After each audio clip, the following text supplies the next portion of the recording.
The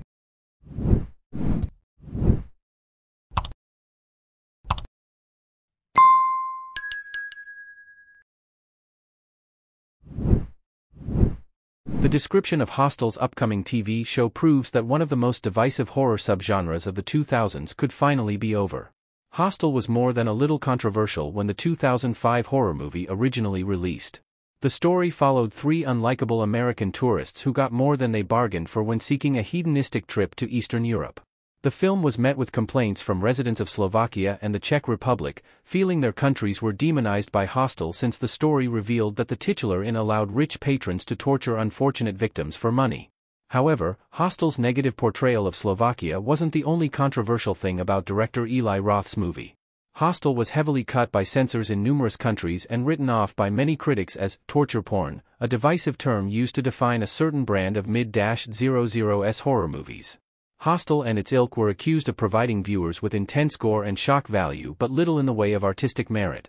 Roth's inspiration for Hostel involved critiques of sex tourism and capitalism, but detractors felt that any message was drowned out by the movie's excessive, gratuitous violence. Hostel's TV show is distancing the franchise from torture porn. The aughts horror franchise reboot will be an elevated thriller. Now, 19 years after Roth's movie proved a box office success, a Hostel TV show is in development.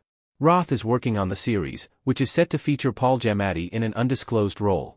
However, viewers who enjoyed the original movies despite their critical failure should not get their hopes up.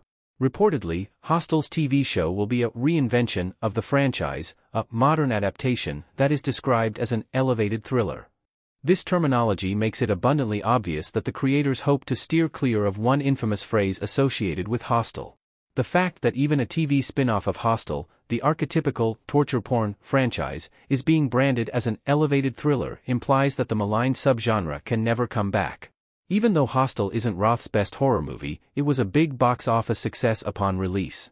The controversies surrounding the movie may have even contributed to its astronomical box office, with Hostel earning nearly $82 million on a budget of only $4.8 million, via Box Office Mojo. This spawned a slew of copycats and a short-lived subgenre that replicated both Hostel's grimy aesthetic and its boundary-pushing depictions of graphic violence. Torture porn was the most hated horror trend of the aughts. Hostel was part of an infamously controversial subgenre.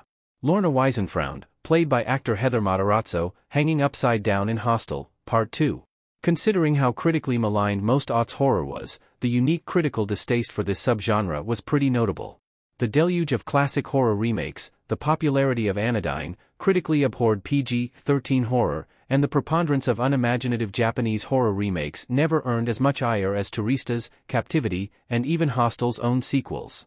By the time Hostel, Part 2 arrived in 2007, the controversial trend was already nearing its early end.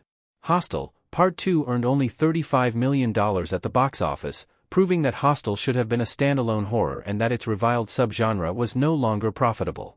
Still, the subgenre's influence on horror lasted a little longer. 2009's Horseman, the same year's The Collector, and 2008's W Delta Z retained elements of the controversial subgenre's formula, while 2009's The Human Centipede was similarly indebted to the style Roth originated.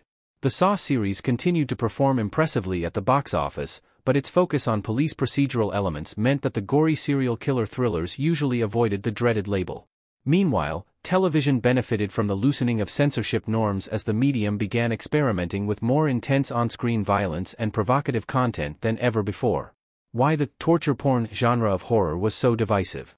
Censors and critics alike questioned the subgenre's worth.